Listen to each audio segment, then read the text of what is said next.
Juan Carlos, Sí, estamos para una hora aproximadamente. yo estaba preparado para hasta las 3 de la mañana. Yo pensé que era un poquillo más. Más que Ya, hoy temprano con aquel temita, fue pucha. Fue corrido con el manual 3. ya estamos creo que con el resto de participantes ahí. Entonces, dame un toque nada más para que Carol nos haga la presentación. Ujú. Perfecto. Tengan todos y todas muy buenas noches. El Colegio de Ingenieros Civiles les da la bienvenida a la charla de esta noche, aspectos relevantes de la Ley General de Contratación Pública, a cargo del panelista, el licenciado Cristian Campos Monge. Antes de presentar a nuestro panelista, recordarles que pueden colocar sus consultas en la pestaña de preguntas y respuestas que se encuentra en la parte inferior de esta aplicación. Estas serán evacuadas al finalizar la conferencia. Por otra parte, la charla está siendo grabada y será colocada en el canal de YouTube del Colegio de Ingenieros Civiles, el cual los invitamos a suscribirse. Ahora bien, le doy la palabra al ingeniero Juan Carlos Rodríguez, miembro de la Junta Directiva del Colegio de Ingenieros Civiles, quien presentará a nuestro panelista. Adelante, don Juan Carlos. Buenas tardes a todos. Primero que todo, agradecerles de parte del Colegio de Ingenieros por atender este webinar y agradecerle también a don Cristian por su participación y su aporte. Voy a hacer un breve resumen del currículum del licenciado Campos. Él es abogado notario por la Facultad de Derecho de la Universidad de Costa Rica. De hecho, cuando se presentó la tesis de grado, la aprobó con distinción. Tiene un técnico en comercio internacional por parte de la UNED. Además, es magíster en Derecho Constitucional de la UNED, igualmente. Es doctor en Derecho e investigador por el Sistema de Estudios de Posgrado de la UNED. Ha cursado posgrado en Derecho Administrativo en la Universidad de Salamanca, en España. Además, cuenta con el grado de magíster en Dirección Pública y Gobierno Local de la Universidad Carlos III de Madrid, España. Cuenta también con el grado de Programa de Alta Gerencia del INCAE en el 2008. Ha sido conferencista nacional e internacional, miembro del Consejo Consultivo de la Maestría en Derecho Público de la Universidad de Costa Rica, miembro del Cuerpo de Profesores de Posgrado en Derecho Público de la Facultad de Derecho de la Universidad de Costa Rica. Ha sido miembro en representación de Costa Rica del Comité de Coordinadores Nacionales en la Red Iberoamericana de Contratación Pública. Ha sido árbitro en Derecho, vicepresidente del Colegio de Abogados, fiscalizador de Contraloría General de la República, asesor del despacho de la Subcontralora General de la República y Contralora General interina, consultor jurídico de la Unidad Administradora de Proyectos del Fideicomiso Universidad de Costa Rica, Banco de Costa Rica, consultor jurídico de la Unidad Administradora de Proyectos en Fideicomiso de la Asamblea Legislativa, Banco de Costa Rica. Ha sido consultor jurídico para el Banco Interamericano de Desarrollo, miembro titular de la Comisión para Promover la Competencia, COPROCOM, miembro director del Consejo de Administración del Consejo de Vialidad del Ministerio de Obras Públicas y Transportes.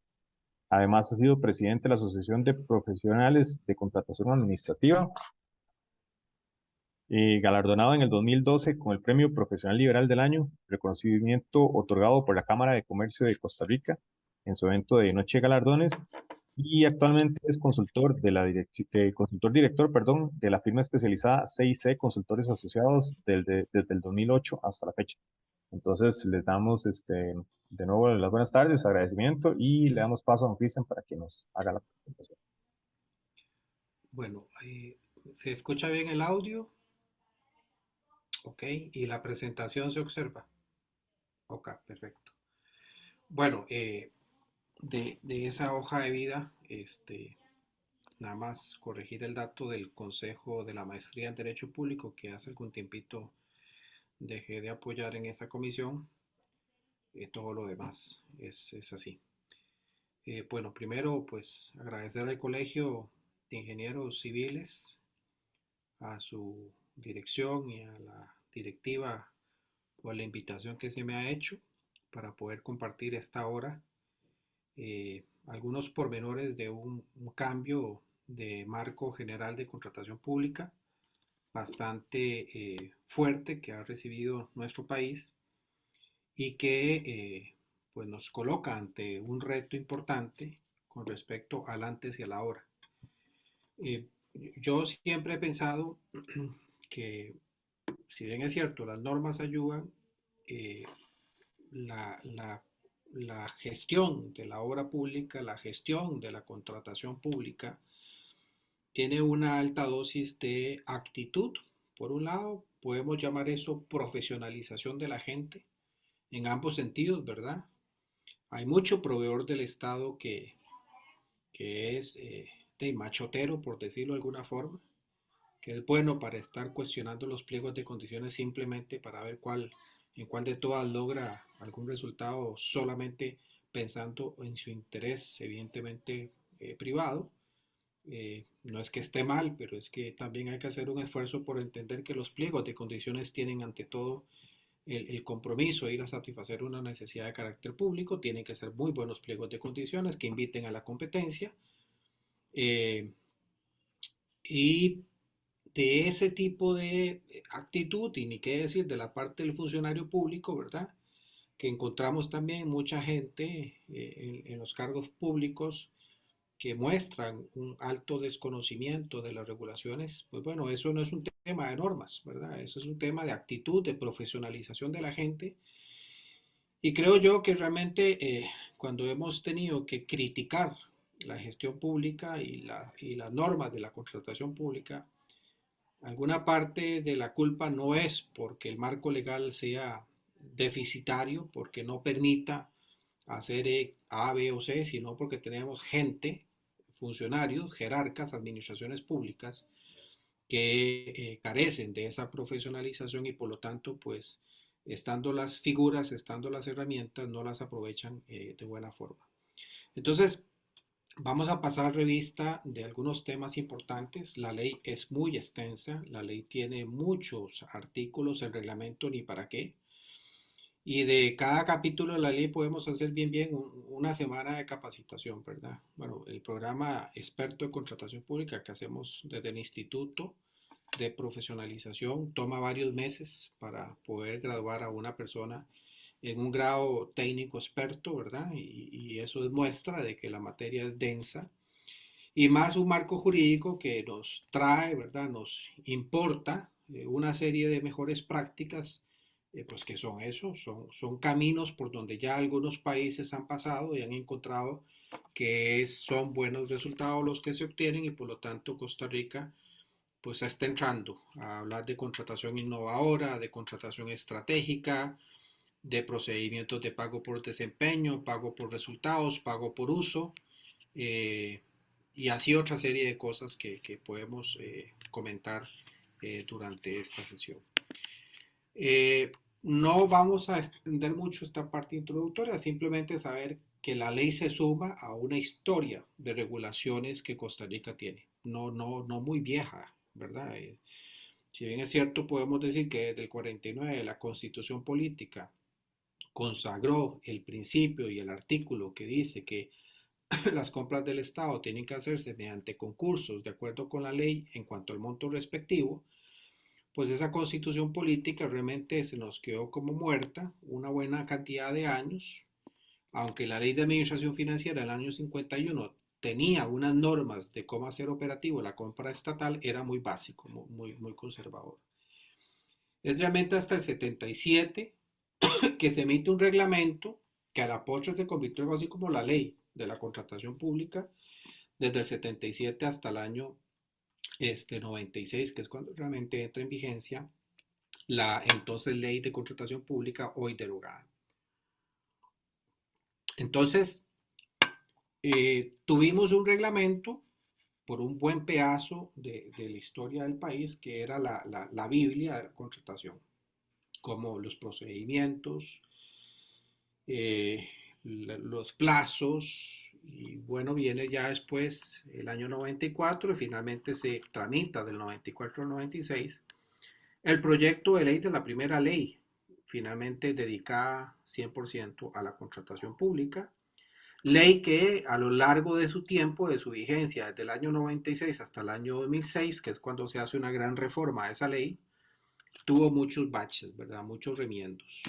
Que acorten los plazos, que quiten tal recurso, que introduzcan tal figura. Entonces fue una ley con una cantidad importante de reformas. De hecho, la reforma más fuerte podríamos decir que fue en el año 2005, cuando casi a mitad de año se aprueba una reforma que entra en vigencia en enero del 2006, la reforma a la ley de contratación y un nuevo reglamento. El reglamento de la ley que entró en vigencia en el 96 se deroga y entra en vigencia un nuevo reglamento en enero del 2006, bastante copioso, ¿verdad? Y eso fue lo que nos estuvo rigiendo hasta el 1 de diciembre del año pasado, que es cuando entra a regir esta Ley General de Contratación Pública, que se publica ya por mayo del año 2021, dando un plazo de 18 meses para que la institucionalidad, para que los proveedores se prepararan al ingreso de la nueva Ley General de Contratación Pública. Y bueno, y entró en vigencia. Para algunos un poco aventurado el tema, para otros hubo un proceso pausado, planificado para que entrara en vigencia. Al final, pues nunca se va a quedar bien ni con uno ni con otros, ¿verdad? Las muchas instituciones públicas que ya estaban tramitando cosas por SICOP, que estaban muy alineados a el uso del modelo electrónico, pues no vieron tan complicados su paso a la obligación del sistema único. El otro montón de entidades públicas que sí tenían un déficit en cuanto a trasladarse al expediente electrónico y a la compra a través del sistema electrónico, pues sí, sí se vieron madrugados y tuvieron que rápidamente, ¿verdad?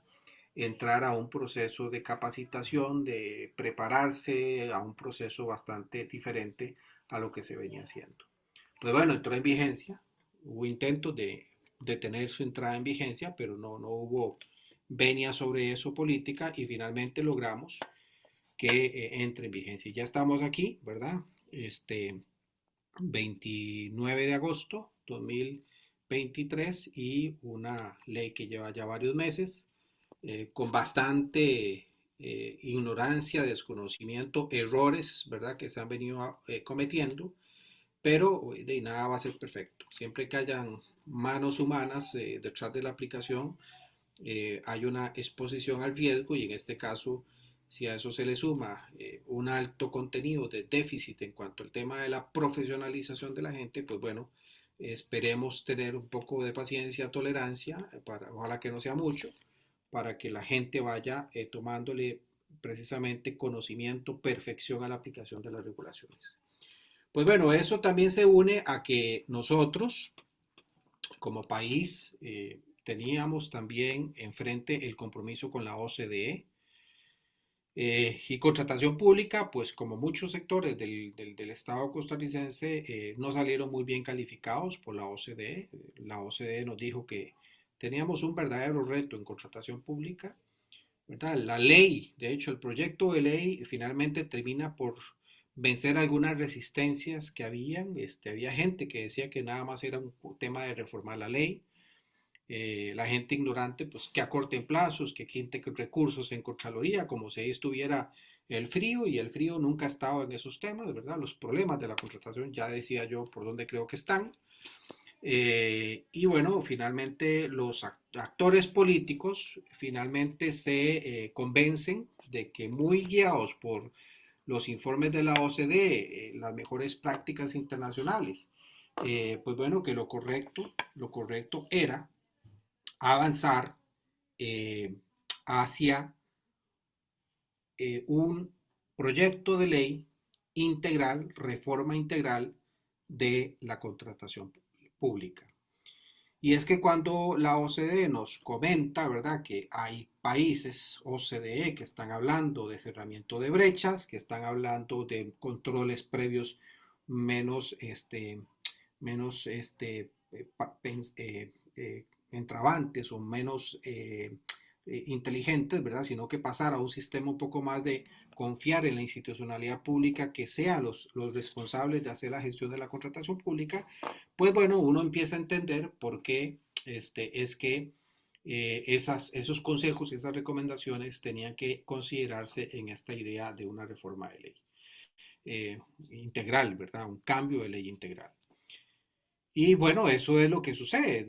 El estudio de gobernanza de julio del 2015 al otro informe, que es el que surge en diciembre del 2020, son dos de los varios informes, la OCDE marca, ¿verdad? Pone el dedo ahí donde duele y dice, en lenguaje diplomático, ¿verdad? Costa Rica definitivamente tiene que avanzar a una ley, a una nueva ley. Y en diciembre del 2020, que todavía no se sabía bien si el proyecto que estaba en la Asamblea iba a ser aprobado, finalmente lo aprueba por este impulso de la organización de decir que Costa Rica tiene que de verdad apostar por un solo sistema electrónico, por una sola rectoría de contratación pública, por una adopción de la contratación desde el punto de vista estratégico, por introducir sí o sí obligaciones en el campo de la profesionalización, en el campo de la acreditación de las oficinas de compra, entre otra serie de cosas, ¿verdad? Entonces finalmente surge esta ley donde uno de los elementos más importantes es el capítulo de los principios, el artículo 8 y los incisos que hablan de cuáles son los principios de la actividad contractual. Y entonces ahí tenemos dos perspectivas muy valiosas. Bueno, de hecho, cuando se aprueba la ley y finalmente cuando entre en vigencia, estamos en este nuevo periodo, ¿verdad?, de casos muy complicados de corrupción, el caso Diamante y así el Cochinilla y en fin, casos muy, muy complicados que cuestionan al sector público en línea de decir, bueno, ¿cómo es posible que con tanta ley, con tanto control, surjan estos problemas? E incluso cómo es posible, ¿verdad? Me lo preguntaba todavía un medio de comunicación al que yo doy colaboración, que cómo es posible que el CONAVI tenga que verse en necesidad de contratar proveedores que han sido cuestionados precisamente por temas de corrupción. Y entonces, viene la ley y no se queda en eso impávida, ¿verdad? Dice, bueno, principio primero del artículo 8, inciso A, el de integridad. Surge, no porque sea nuevo, ¿verdad? Siempre hemos hablado de ética, de probidad, de integridad, pero sí que es cierto que por primera vez se coloca en la Ley General de Contratación, en la Ley de Compras Públicas, el principio de integridad.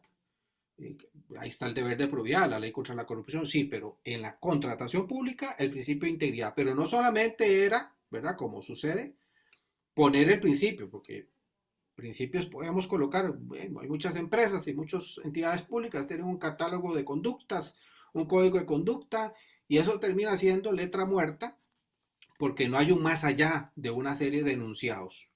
La ley no, la ley hace dos cosas. Coloca el principio en el inciso A del artículo 8 de integridad, define la integridad y luego viene en el artículo 10 y el artículo 13 y dice que la autoridad de contratación pública tendrá que aterrizar mediante lineamientos cuáles son los alcances de ese principio de integridad, tanto para los funcionarios públicos como para los proveedores del Estado. Y entonces viene el reglamento, ¿verdad? Viene el reglamento y usted abre los artículos correspondientes y viene una lista, un catálogo de conductas que se considera que son faltas a el principio de integridad. Y bueno, podría decir sí, Cristian, pero tampoco eso me soluciona el problema. Yo tengo una lista de conductas como están en la ley contra la corrupción y no necesariamente eso me soluciona el problema. Bueno, para la parte pública administrativa, sí se soluciona cuando me dicen que el tema no queda en una lista de conductas, en unos lineamientos o una lista de cosas que no son admisibles desde el punto de vista de integridad, sino que la ley también dice que es posible despojar técnicamente, resolver el contrato por incumplimiento si el proveedor cae en alguna de esas conductas que están prohibidas en el reglamento con el respaldo de la ley. Y entonces, de alguna de esas varias conductas que están ahí indicadas, si pescamos al proveedor en ejecución del contrato o antes de ejecución del contrato, es posible, si hay contrato, pues entrar a un proceso para resolver el contrato por incumplimiento. O si estamos en etapa de oferente, en etapa de adjudicatario, entrar a considerar la posible inhabilitación del proveedor. Y entonces ahí sí que suena diferente la solución que el nuevo marco legal dice en materia de integridad. Es posible, entonces, y podemos decir que eso es lo lo que la doctrina del derecho público ha venido llamando, no de ahora, hace mucho tiempo, las cláusulas anticorrupción en los contratos del Estado. Antes de 1 de diciembre, digamos, pasado, una empresa caía en conductas que son evidentemente faltas de ética, faltas de integridad, y pues, por un lado decíamos, bueno, es que eso es un tema penal, eso es un tema del Ministerio Público y habrá que llevarlo al Ministerio Público y hasta que no haya una acusación y no haya un juez penal que diga que es culpable e incluso hasta que no haya una sentencia firme que puede llegar hasta casación de sala tercera, pues entonces no podemos hacer mayor cosa. Y entonces así la realidad era que muchas de las veces contratistas del Estado, miembros de empresas del Estado, funcionarios, empleados de empresas del Estado, pues digámosle que tenían cierto cálculo, ¿verdad? Ahí donde hay incentivos, ahí donde hay puertas. Yo uso mucho la frase del cardenal Richelieu, echa la ley, echa la trampa. Es decir, ahí donde yo puedo escaparme, pues bueno, mientras hace el Ministerio Público la investigación, mientras me acusan, como la cosa es turbia, va a costar encontrar la tipicidad penal, entonces yo sé que en 10, 15, 20 años esta cosa terminará en nada. Y cuidado y si no, como hacen muchas veces algunos que han sido acusados, después cuando ya termina el proceso se viene con una demanda contra el Estado por los daños y perjuicios ocasionados, con toda la razón del mundo, por las malas investigaciones que se hacen, las malas acusaciones y casos que son portada de varias semanas de los medios, terminan después en un giro de moneda cuando se demanda al Estado por todo lo que se provocó. Bueno, eso, el nuevo marco legal dice, bueno, yo no me voy a seguir esperando al que el juez penal y toda esa historia del juez penal, no. Suficiente con que usted introduzca la ley, introduzca el reglamento, introduzca los pliegos de condiciones, porque es una obligación, esta lista de cosas desde el punto de vista de integridad, y si el proveedor en ejecución o antes de ejecución se le encuentra, se abren los procesos para despojarlo del contrato y eventualmente inhabilitarlo. Y si hay un tema económico, también sanción civil económica por lo que haya pasado en expediente. Si 30 años después terminó el proceso penal y fue encontrado culpable, pues qué bueno. Si es exonerado, pues qué bueno que salió exonerado, pero el derecho público administrativo no se queda ya sin una respuesta porque resulta que había una incorrecta concepción del marco penal que se estaba utilizando y se utiliza todavía hoy en día para los que están con el marco anterior, para este tipo de términos banderas o normas bandera que terminaban en nada, ¿verdad? Y el otro principio es precisamente este que tenemos acá, el B, que es el del valor por el dinero. Entonces, yo no voy a decir, ¿verdad? Sería muy irresponsable, que es que la ley entonces ahora coloca como principios rectores el A y el B, integridad y valor por el dinero. Y por ahí la eficiencia y la eficacia, que la Sala Constitucional en el año 2004 los decretó como los principios rectores de la contratación pública, pues ya no son de rectores. Bueno, no es así. Simplemente es que todos los principios tienen una lógica aplicación y el valor por el dinero es el principio que vamos a utilizar, como dice la explicación del inciso B del artículo 8, como ese pensamiento, esa consideración de que toda compra pública, todas, indistintamente del procedimiento, de la naturaleza del objeto, va a buscar, se va a dirigir, su lógica va a ser maximizar el valor de los recursos públicos. Recursos públicos que cuando hablamos de fondos públicos son escasos. En general, el Estado costarricense vive no en épocas de bonanza, hace mucho tiempo que nosotros no tenemos un Estado que logre cubrir el déficit de infraestructura hospitalaria, el déficit de infraestructura vial. Ahí vemos a Conavi cortésmente pidiéndole al ministro Acosta que suelte 10.000 millones porque no hay dinero para la conservación y mantenimiento de las vías. Ahí vemos entidades públicas presionando porque recursos incluso que la ley les da, porque ojo que Conavi no está diciendo que leen algo que no le toca. Conavi ya tiene por ley destinados recursos, pero Hacienda, bajo su lectura macroeconómica y lo que Hacienda ha pensado siempre que puede hacer, no traslada la totalidad de recursos que el impuesto del ruedo y otra serie de fuentes le generan al Consejo Nacional de Vialidad. Y entonces, ese dinero, el poco que tengamos, hay que maximizar ese valor que tenemos. Y cuando hablamos de los recursos públicos, también es que hay casos donde no necesariamente es tema de dinero, ¿verdad? La concesión de la Ruta 27, ahí el Estado no pone un colón de los fondos públicos, pero sí pone recursos públicos, sí pone terrenos, derecho de vía, etcétera, para que un particular, un concesionario, pueda explotar eso que le pertenece a la hacienda pública, pueda explotar ese derecho de vía, lo tiene cedido todo ello para que por un plazo determinado lo explote, prestando un servicio por el cual cobra y por el cual se va a resarcir de la inversión que se está haciendo. Entonces, hay que maximizar el valor de los recursos que tenemos, dígase el dinero o dígase los bienes que finalmente se utilizan para, según la modalidad que se vaya a escoger, hacer gestión de contratación pública.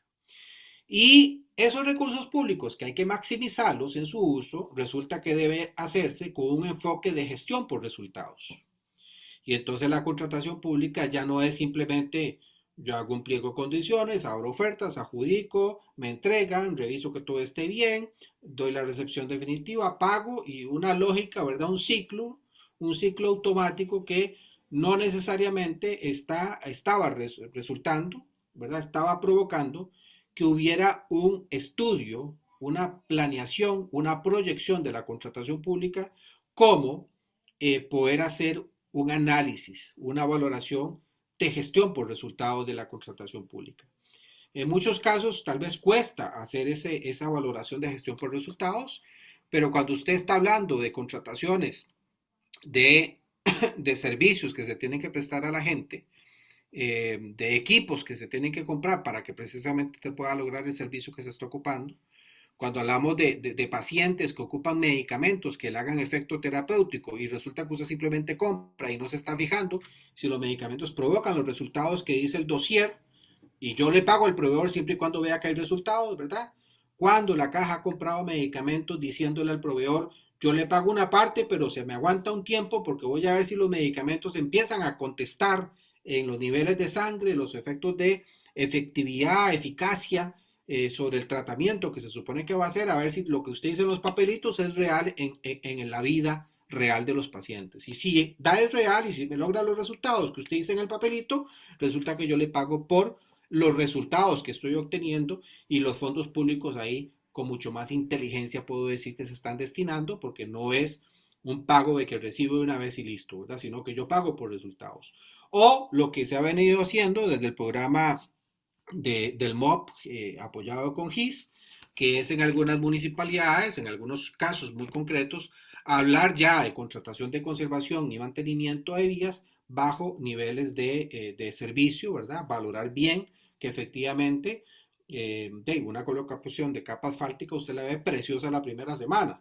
Un mes después usted empieza a decir, pues qué raro, esta cosa ya se ve con un problema y resulta que es que usted ya pagó el 100% del contrato y resulta que la calidad que se colocó no coincide necesariamente en todas las partes con el supuesto contrato que decía que debía tener tanta composición química, que esto, que lo otro, ¿verdad? Y se toman varias muestras y resulta que en algunos paños surgen datos que sí son cercanos a lo que dice el pliego, en otros casos es un desastre esa cosa, ¿verdad? Y claro, porque ya pagué todo, entonces tenemos un problemón, porque ya la garantía de cumplimiento la entregamos, y ahora qué hacemos con el proveedor que ya se fue, incluso ya hicimos un finiquito muy rapidito, ¿verdad? Y resulta que el bien no está dando los resultados que estamos esperando. De eso hablamos cuando estamos en el principio de valor por el dinero. De eso hablamos cuando hablamos que la contratación debe ser pensada desde un enfoque de gestión por resultados porque los fondos públicos no sobran, los fondos públicos son pocos y hay que hacer el mejor uso, el uso más inteligente para que esos resultados que estamos planificando, porque al final todo tiene que ver con un tema de planificación, objetivos que hay que alcanzar a un año, 2, 3 años plazo, pues se alcance. Ese es entonces el principio como tal. Ahora, la Ley General de Contratación Pública no me cambia realmente el tipo de los concursos que hay que hacer, los tipos de procedimiento. Ahí podemos decir que lo que hay es un cambio, simplemente, no voy a decir que cosmético, ¿verdad? Pero antes era que licitación pública, que ahora se llama concurso mayor o licitación mayor, que hace algunos años, ¿verdad? Tal vez los un poquito más viejitos, ¿verdad? la licitación restringida y la por registro, que no tenía ninguna lógica haber hecho esa separación.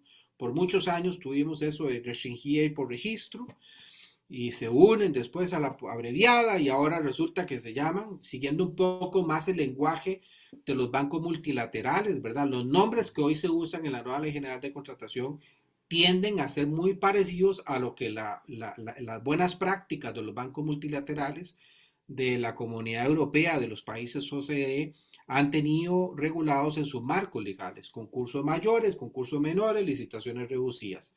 Más o menos se llaman con este tipo de términos.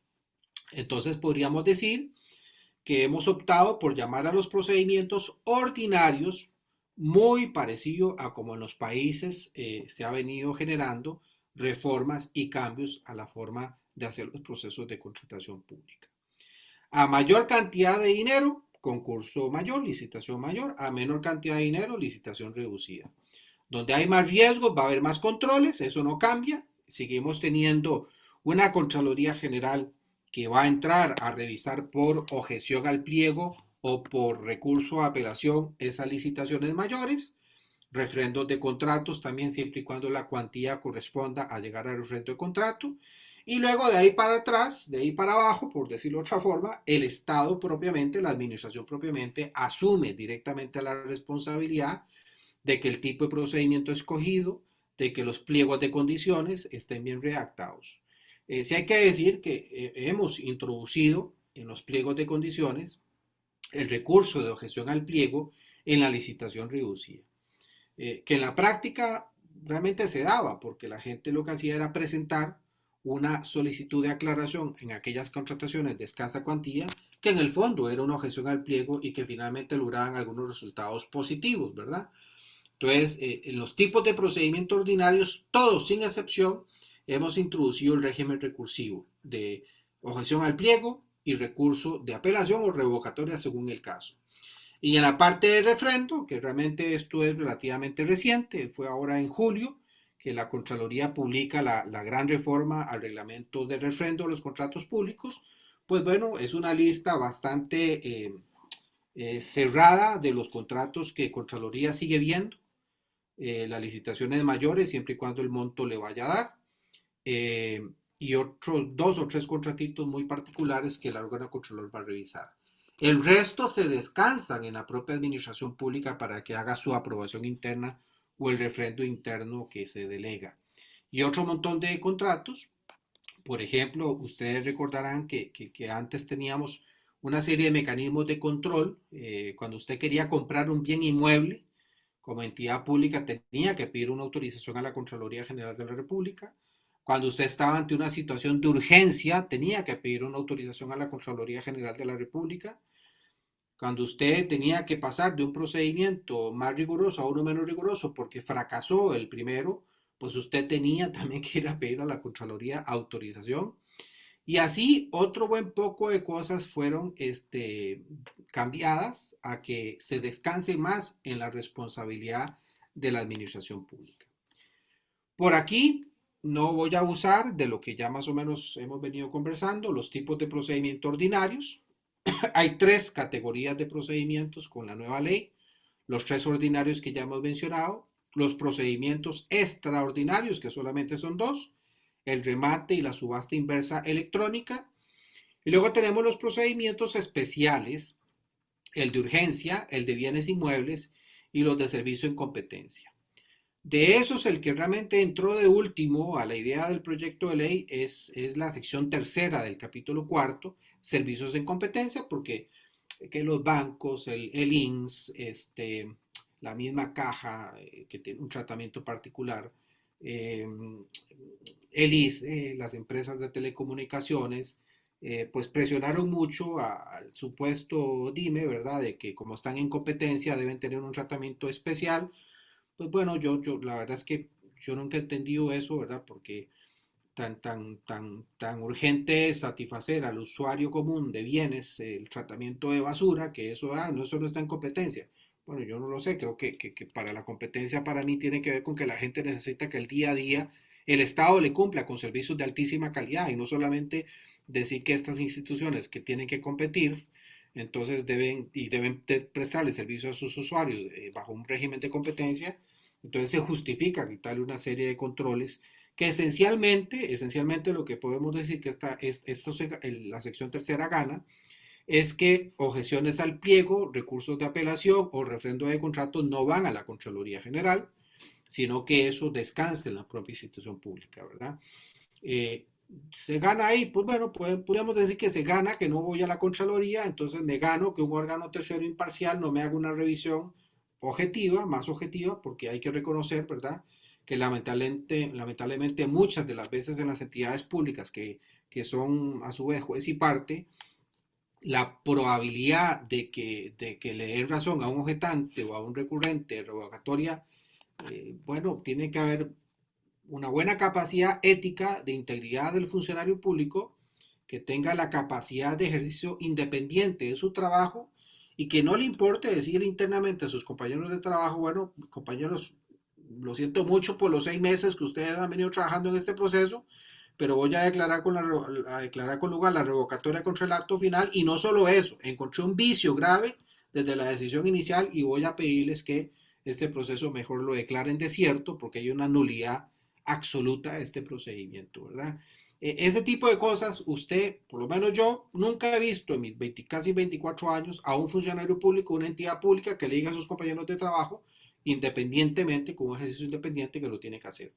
La Contraloría General de la República no. La Contraloría General de la República, cada vez que ve una nulidad, se la advierte y es capaz, y ha sido capaz muchas de las veces, de decirle: este procedimiento lo enterramos, tiene una nulidad que usted no la puede salvar, se hizo mal por esto y esto y esto, y lo siento mucho los meses que usted haya invertido de trabajo, ¿verdad? Entonces, digámosle que por ahí en la sección tercera tiene esa consideración por esas entidades que a mí me parece que abusan de su idea de que están en competencia y por lo tanto se escapan del control que se está dando o aplicando.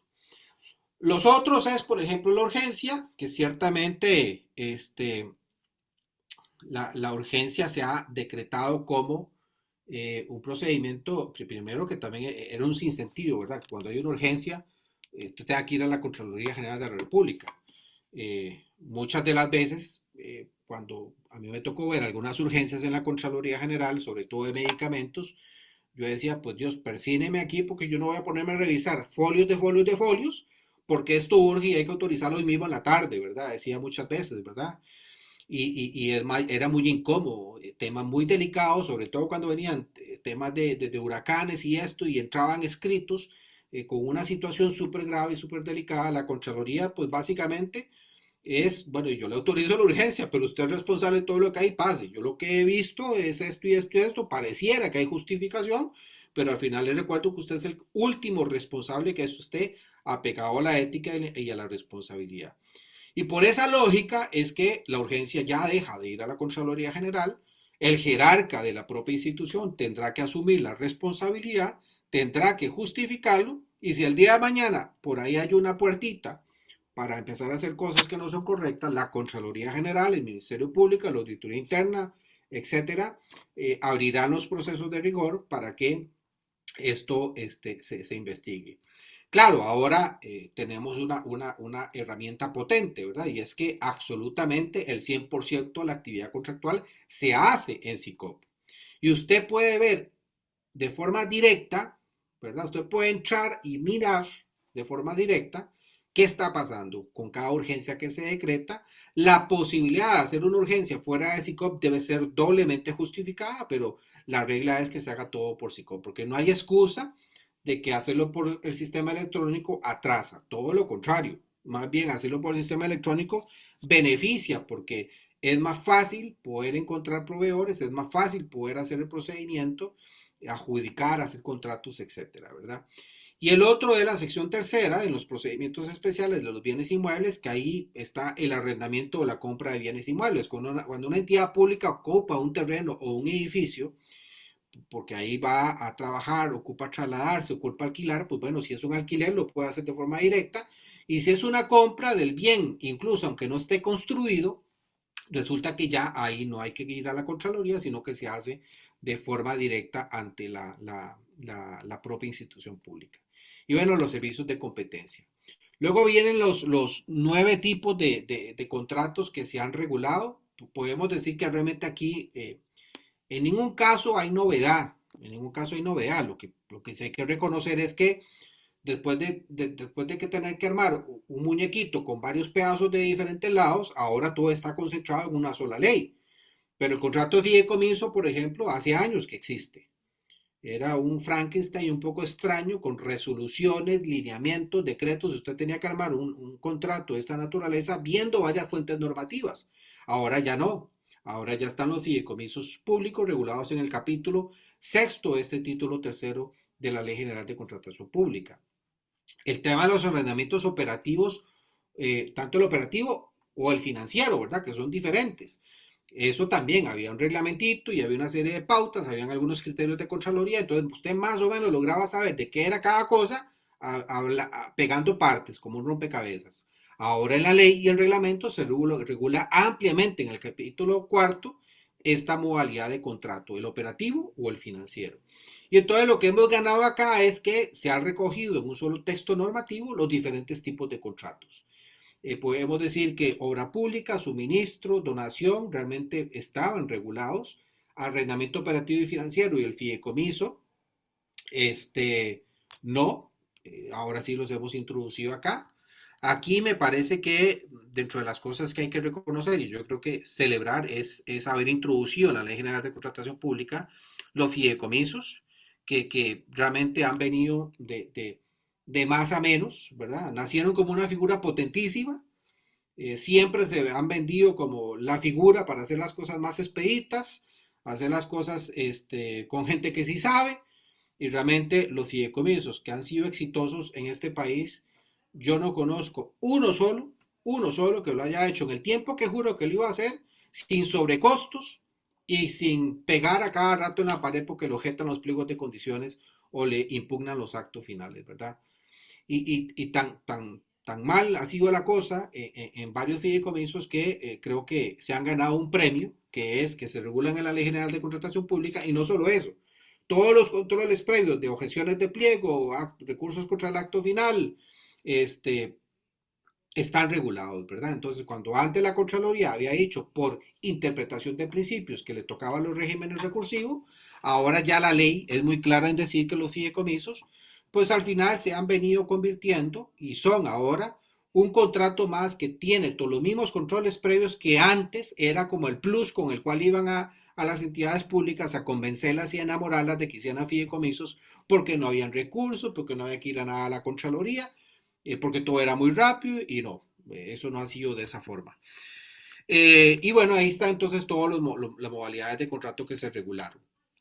Luego de ello, hay algunas normas que yo les coloco acá, que varias se pueden sintetizar y por eso lo voy a pasar aquí rápido con esta gráfica bueno, este resumen que les voy a mostrar con respecto a plazos. Esta presentación la van a tener, yo la voy a compartir, pero esencialmente este es el resumen de los tipos de recursos y los plazos que operan en cada uno de los procedimientos. Eso es un esfuerzo sintético de cuánto es para cada cosa.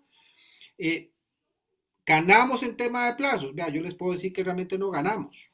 Es más, incluso, ¿verdad? Y no por hablar mal de la reforma, el recurso de objeción al pliego, que ustedes recordarán que se interponía el recurso de objeción, se daba audiencia de 3 días, estoy hablando del recurso en la Contraloría General, se interponía la objeción, se daba audiencia de 3 días y había que resolver máximo en un plazo de 10 días.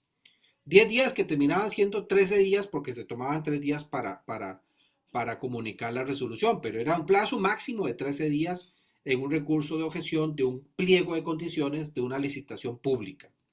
Eso cambió radicalmente. Ahora los recursos de objeción de la licitación mayor, 8 días para objetarlo después de que se publica, 8 días de audiencia de la administración, 8 días de la Contraloría para que resuelva, 3 días que se pueden dar adicionales cuando se decretan casos complejos, y eso cambia de 13 días a entre 24 y 27 días hábiles para que finalmente se logre ver la luz del día en un recurso de objeción al pliego. Eso no está para mí mal, ¿verdad? Porque realmente, y yo estuve ahí, yo sé lo que es resolver objeciones al pliego de condiciones de 50, 60, 70 diferentes reclamos contra pliegos de condiciones, y además cuando se juntan varios objetantes, con complejidades técnicas verdaderamente a veces que uno no hacía, ¿para dónde agarro yo con estos argumentos contra los equipos de garantías, de los circuitos, de que la composición de la mezcla asfáltica que se está colocando, se está cuestionando estas cantidades, estos componentes? Y había que correr ahí, incluso a valorar, pedir prueba para mejor resolver. Y qué va, 10 días, bueno, ni siquiera 10, 7 días era un plazo simplemente imposible. Y aún así la Contraloría General, desde que estuvo con esto, lograba sacar la tarea, más allá del cuestionamiento de la calidad o no de la justicia administrativa, pero lograba sacar la tarea. Y claro, algunas veces la gente quedaba feliz o quedaba no muy feliz, pero se hacía un esfuerzo bastante encomiable. Yo creo que eso siempre hay que reconocer sobre la Contraloría, que lo lograba hacer pese a esa estrechez de plazo. Ahora, ampliarlo de esta forma como existe, me parece que es lo más lógico, es el tiempo más, un poco más de tiempo para hacerlo más pausadamente, pensar muy bien lo que hay que resolver, pedir pruebas a los equipos técnicos internos de la Contraloría General, etcétera. Los otros plazos en la licitación menor y la licitación reducida no cambian mucho con lo que ya existía. Hay que decir, ¿verdad? Por eso está ahí mencionado que el pliego de la reducida puede ser objetado, ¿verdad? En la propia institución pública, plazos muy cortos, pero se reconoce expresamente ya ese recurso. Y luego viene la parte recursiva del acto final, que es recurso de apelación en Contraloría. Ahí podemos decir que se acortó 2 días. Antes eran 10 días para impugnar, 10 días de audiencia, y eso baja a 8 días. Se ganan ahí 4 días, pero para mí no es tanto realmente al final del camino. Sigue habiendo un plazo entre 64 y 67 días hábiles para que se resuelva una apelación contra una licitación mayor. Entre 26 y 29 días para que se resuelva un recurso de revocatoria cuando es una licitación menor. Y unos 7 días, contando que tal vez se puede notificar antes, y a veces pueden ser 5, pueden ser 6, pero bueno, 7 días es el máximo para haber resuelta una licitación reducida. Entonces, este es el resumen del tema de los plazos que presenta la nueva ley. Podemos avanzar acá para hablar de que otra de las cosas interesantes que fueron introducidas es esto, los recursos temerarios. Yo no sé aquí del auditorio si tenemos gente que ya en algún proveedor del Estado le ha tocado enfrentarse a una apertura de un proceso porque se le decreta que usted tiene un recurso temerario y viene la amenaza de que usted se le pueda sancionar económicamente por hacer ese tipo de acciones contra un pliego de condiciones o contra el acto final que se dicta, ¿verdad? Siguen estando los recursos ordinarios que hemos citado y se introduce esta herramienta que pretende crear una cultura de que usted verdaderamente impugne el pliego o impugne el acto final de forma responsable, pensando que usted, aunque sea un proveedor y tiene un interés privado, no debe perder de vista que la contratación pública busca satisfacer una necesidad pública.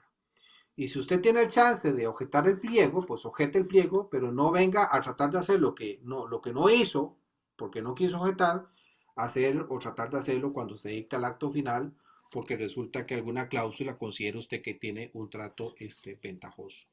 Claro, hay que decir también que no son pocos los pliegos que tienen cláusulas que no tienen nada de invitar a la competencia, ¿verdad? Cláusulas que usted ve que son como un copy-paste de lo que un fabricante le está pasando a la institución pública. Porque también tenemos lamentablemente estas prácticas irregulares, prácticas corruptas, de que se le pasan un pliego ya hecho a una entidad pública. Y ahí es donde viene entonces también algunos temas interesantes, muy valiosos del nuevo marco legal. Y desde el punto de vista de competencia, tampoco es que la ley vino a cambiar algo que ya en noviembre del 2019 se introdujo con la ley de fortalecimiento de las autoridades de competencia. Yo para ese momento todavía estaba en la autoridad de competencia y tuve mucho que ver. Mi insistencia era que expresamente en el mundo de competencia se hicieran regulaciones específicamente para sancionar fuertemente a los proveedores del Estado, a los agentes económicos proveedores del Estado, con procesos desde la autoridad de competencia que entrara a investigar y entrara a sancionar a las empresas desde el punto de vista del derecho de competencia, que es diferente a lo que puede pasar con la Contraloría, con la entidad pública que quiere resolverle un contrato por incumplimiento a un proveedor. Reitero, mundos diferentes. Usted podría, como agente económico, verse sancionado económicamente por la Comisión para promover la competencia, como podría usted verse sancionado económicamente o eventualmente hasta inhabilitado, despojado de un contrato administrativo por la entidad pública o por la Contraloría General de la República desde el punto de vista del derecho en sí de la contratación pública. Misma conducta, pero dos regímenes sancionatorios que se complementan y los dos pueden sancionar desde cada uno de sus espacios de aplicación de la regulación. Entonces, desde el noviembre del 2019, el gran cambio que se hizo en competencia introdujo menciones expresas hacia el tema de la contratación pública. Y entonces, por ejemplo, si usted un pliego de condiciones considera que tiene cláusulas que limitan la competencia, la ley de noviembre del 2019 permite a los agentes económicos llevar el caso a la Comisión para promover la competencia para que ésta analice el pliego y emita una opinión que, aunque no sea vinculante, al final del camino va a ser una opinión que va a promover en la institución pública una revisión pausada de lo que está pasando, ¿verdad? Yo mismo he sido testigo de casos que me constan, donde la Comisión para Promover la Competencia se le informa a la institución pública: vean, aunque usted me haya rechazado la objeción, le cuento que ya se hizo una consulta a la Coprocom y de inmediato frenan el concurso porque saben que ahí podría suceder que venga una opinión negativa que confirme que el pliego tiene cláusulas anticompetitivas.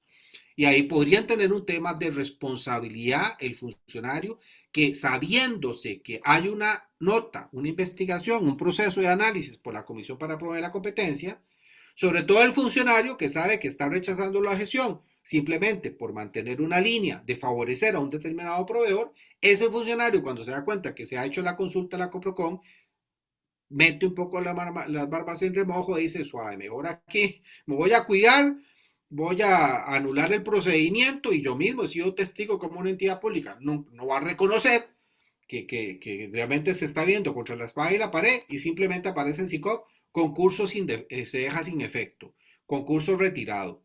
Nunca le van a contestar que mira, es que realmente me preocupé porque usted me llevó el caso de la Coprocom, pero es por eso, porque realmente saben que están siendo evidenciados hasta ante una autoridad que sabe de competencia, que el dictamen, aunque no sea vinculante, va a decir efectivamente revise las cláusulas y no se justifica esto y esto y esto por esta y esta razón.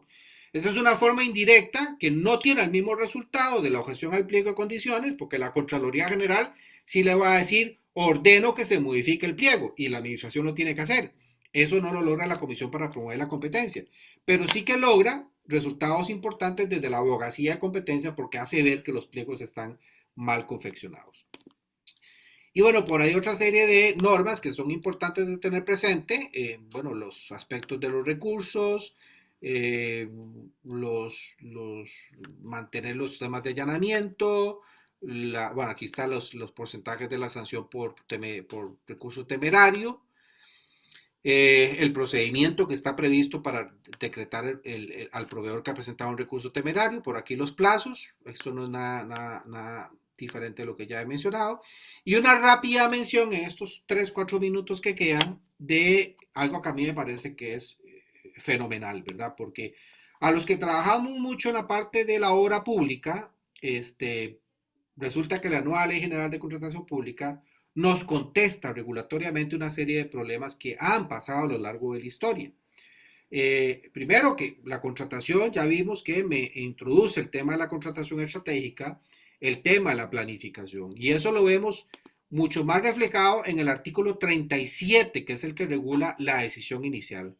Cuando dice que cuando se trate de obra pública nueva y el proyecto alcanza el límite de la licitación mayor, hay que tener presente las guías y las normas técnicas de proyectos de inversión pública. Y esto significa ni más ni menos que usted no puede seguir en esa línea de conducta de que usted, si hoy se le ocurre a Jerarca un proyecto, tú estira el cartel y lo que sea que tenga que hacer, lo empuja y después resulta que no teníamos idea, perfil, prefactibilidad, estudios de esto, estudios de otro, de acuerdo a la pauta, ¿verdad? De acuerdo a la Biblia, de cómo se hacen los proyectos de inversión pública. Y así podríamos decir con otras normas que nos hablan, como el 72, de que la contratación no puede seguirse haciendo sin considerar el ciclo de vida completo de la obra, del proyecto, que hay que considerarlas, y también tenemos la norma que nos dice que los proyectos de obra pública usted tiene que considerar cómo va a ser la conservación y el mantenimiento. Y entonces dice la norma 72, en los contratos de obra la administración podrá concursar a la vez la ejecución y la conservación por un periodo razonable. Ahora, si usted no lo quiere hacer los dos juntos, sí tiene que decir cómo piensa desde la decisión inicial, cómo piensa después de que recibe la obra, darle conservación y mantenimiento. Hay una obligación de que usted exprese cómo lo va a responder.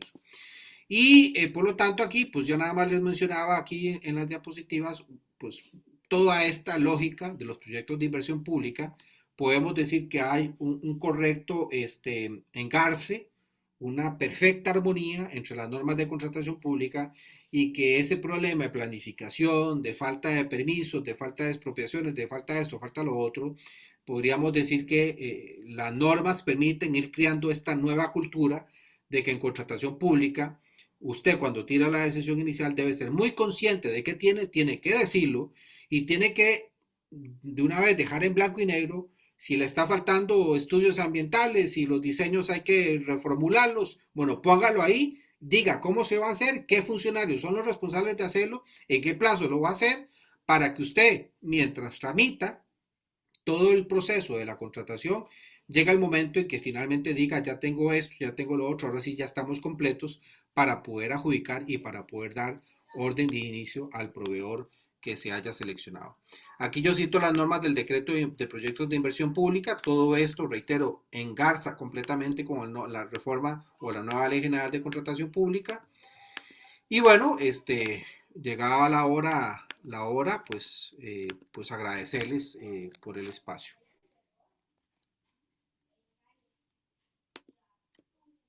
Bueno, vamos a ver si abrimos el espacio de consultas. Creo que por aquí tenemos una que está bastante extensa. Voy a leerla textual. Dice, buenas tardes. Con respecto a los recursos temerarios, ¿habrán objeciones que se sustentan en el incumplimiento de la normativa vigente, por ejemplo, honorarios profesionales? Sin embargo, también habrán objeciones sustentadas en restricciones de competencia, por ejemplo, cuando se incluyen requisitos que muy pocos pueden cumplir, pero claramente orientados a un proveedor específico, requisito que, por cierto, no tiene relación alguna con el objeto contractual. La administración a veces ha respondido que ellos tienen libertad de establecer el perfil de su adjudicatario, aunque claramente ese requisito no viene a mejorar en nada el servicio o bien que requiere la administración. Así las cosas, ¿cuál es esa línea que definirá un recurso temerario si llegase la Contraloría General de la Sí, República a considerar que el ofertante actuó con mala fe? sí, esto es parte de los cambios. Esa norma no la cité, pero hay una norma que habla claramente de que con la decisión inicial tiene que haber un proceso de ir a mirar el sistema integrado de contratación pública, ir a ver el histórico de compras que ha hecho el Estado costarricense, para que una entidad pública no venga a decir que no tiene datos de mercado, que no sabe cuánto están costando las cosas, que no sabe qué tipo de cosas se están comprando. Ese es uno de los grandes méritos del sistema integrado de contratación pública. Tal vez hoy podrían decir, pero es que es poco lo que hay. Bueno, yo no creo que sea poco. SICOP hace mucho existe, y hay una gran historia ya del sistema que usted puede poner ahí concursos de los últimos 10 años en tema de capas asfálticas, y le va a salir un montón de referencias donde usted puede ir a mirar qué tipo de especificaciones técnicas han colocado, qué tipo de proveedores son los que han normalmente contratado el Estado, los precios que se han venido adjudicando. Y entonces hay una obligación, no es un tema de si quiero o no quiero, hay una obligación de hacer constar en la decisión inicial y de hacer constar en el expediente esa consulta a SICOP sobre los antecedentes de la contratación que ocupo.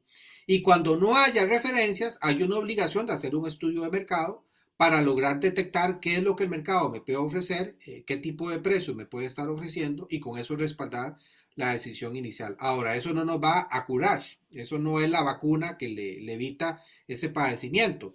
Entonces ahí es donde surge remedios como la objeción al pliego de condiciones. Un proveedor que conoce su mercado, que sabe de lo que está hablando, yo no creo que no vaya a ser un buen recurso de objeción al pliego de condiciones. Claro que va a estar el funcionario público que usted le puede presentar 3 páginas muy finas de una argumentación de calidad que tiene toda la razón del mundo, que si ese funcionario ya recibió la coima porque tiene que mantener ese pliego, ese no se va a mover de ahí, ¿verdad? Y ahí ya habrá que considerar otras acciones.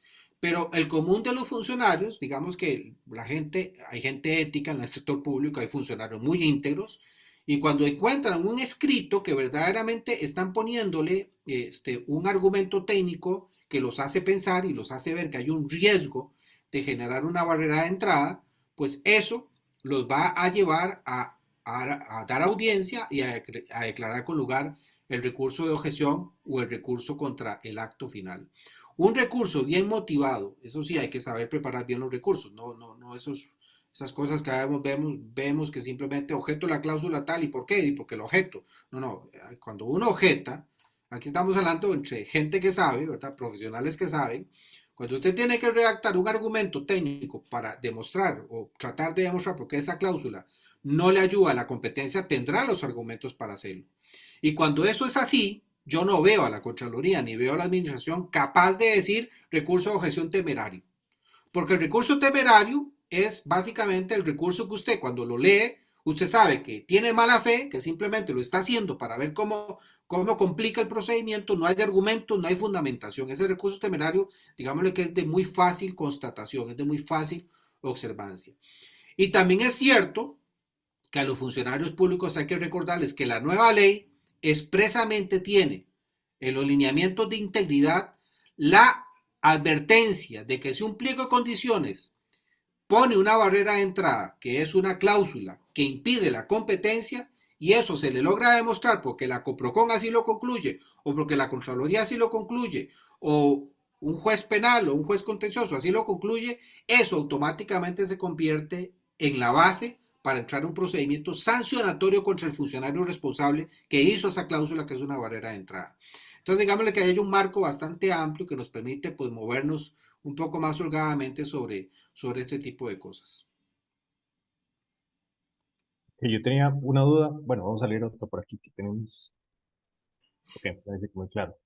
El tema de la Coprocom, a ver si nos puedes ampliar un poco sobre cuál es el papel como tal de esta comisión, por qué es que se habla de que no es vinculante y hasta dónde tendría como nivel de competencia, qué tanta vinculación se podría tener ante los procesos.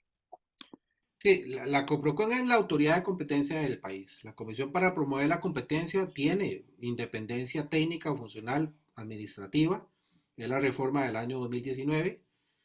Esta autoridad es la que tiene que cuidar que el mercado, todo el mercado, y la compra pública es parte de ese mercado, todos los mercados económicos, haya una competencia efectiva entre los diferentes agentes económicos.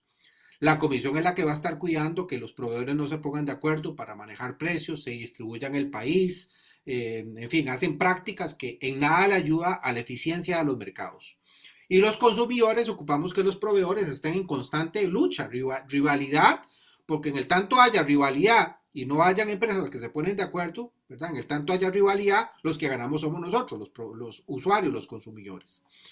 Y entonces la Comisión para Promover la Competencia ve esa gran foto del mercado, pero hay una pequeña parte que es el mercado de la compra pública, donde hay agentes económicos que también participan y que pueden caer en prácticas colusorias o en prácticas anticompetitivas.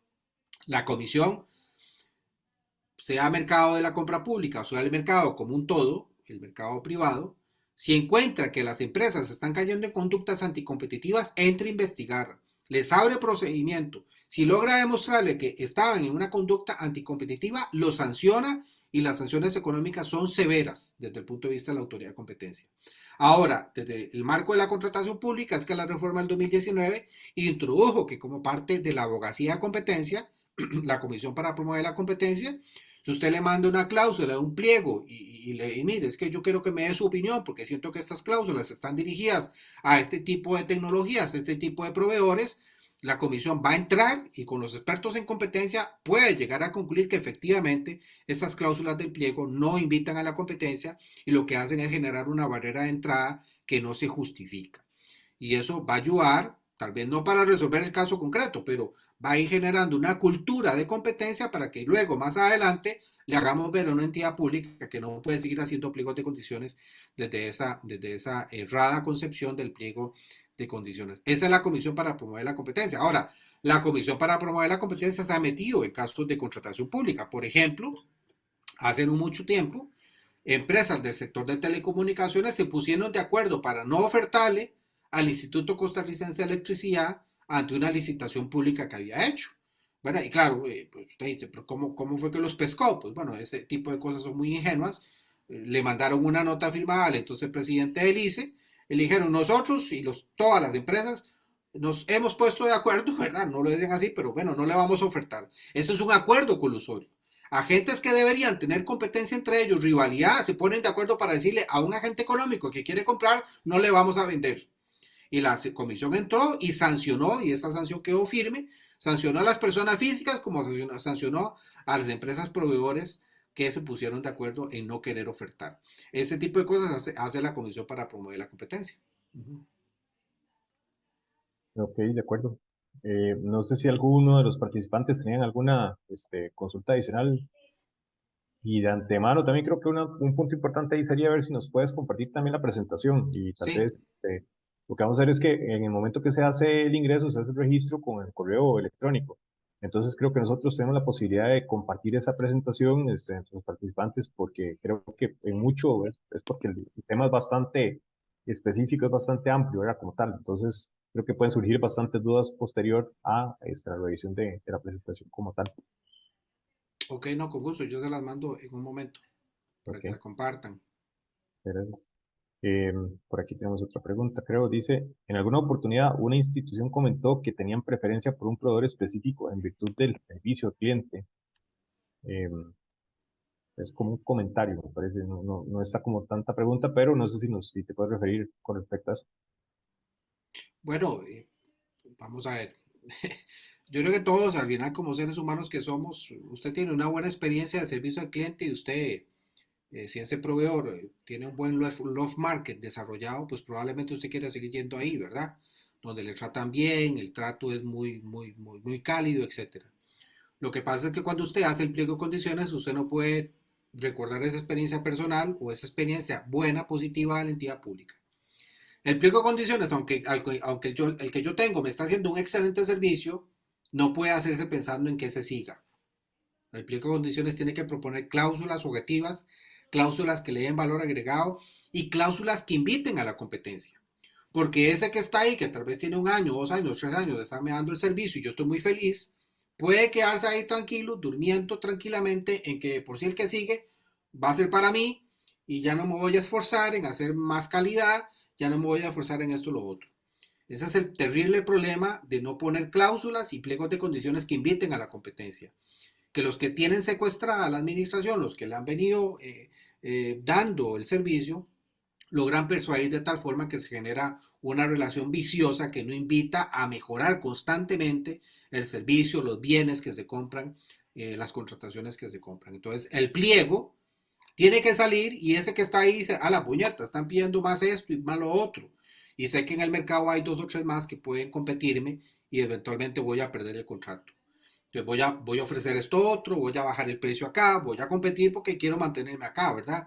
Entonces el pliego de condiciones no debe considerar esas experiencias, que por más positivas que sean, me pueden viciar la decisión. Tiene que invitar a una competencia efectiva y tiene que promover, por lo tanto, esa competencia. Ok, sí, por aquí nos hacían una presión de la pregunta que decía que, bueno, con ese caso, decía, sin embargo, ellos se posicionaban a lo interno que en cada obra tenían que jugársela con cada proveedor nuevo que les llegaba. Entonces, que ¿cuál era tu criterio al respecto?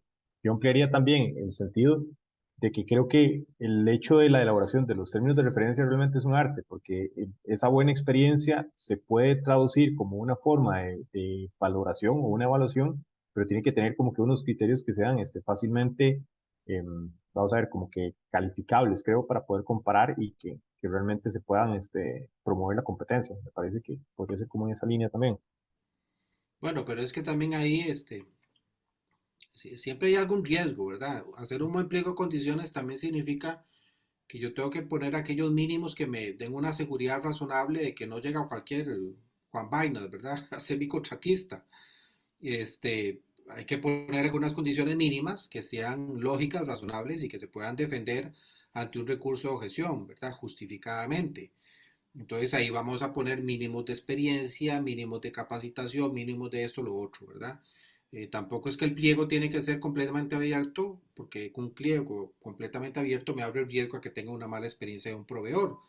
Pero hay que saber justificar precisamente cómo es que voy a pedir este tipo de cosas. Ahora, esos que son malos, esos que son malos y yo no me la quiero jugar, póngale a un proveedor que quiere jugar con la entidad pública un pago por desempeño y lo piensa dos veces ofertarle. Ah, me van a pagar por desempeño, yo lo que quiero es lucrar, y no me sirve, aquí no me sirve meterme porque el pliego me está diciendo que hay un pago por desempeño. Póngale sanciones económicas bien lógicas, bien inteligentes y va a ver que va a pensar dos veces si se mete o no se mete, ¿verdad? Es que no solamente es las condiciones de las admisibilidades, es también explotar muy bien estas herramientas que me da la nueva ley para poder hacer mucho más inteligente, mucho más lógico los pliegos, ¿verdad? Ok, de acuerdo. Creo que con eso vamos haciendo el cierre. Entonces, Carol, creo que si me puedes ayudar ahí con el cierre, Sí, por favor. claro que sí. Muchísimas gracias a todas las personas que nos acompañaron esta noche. Muchas gracias al licenciado Cristian Campos por la excelente conferencia. En efecto, podemos compartir la presentación a los participantes por medio del correo con el que se inscribieron. Y ahora bien, les voy a pasar una encuesta para que por favor la llenen antes de salirse de la aplicación y recordarles que la grabación de esta charla queda colocada en el canal de YouTube en el transcurso de la semana. Muy Sin más, bien. damos por finalizada. Muchísimas gracias, don Cristian. Chao, pasen bien, hasta luego. Tengan Gracias. todos y todas muy buenas noches. Sobre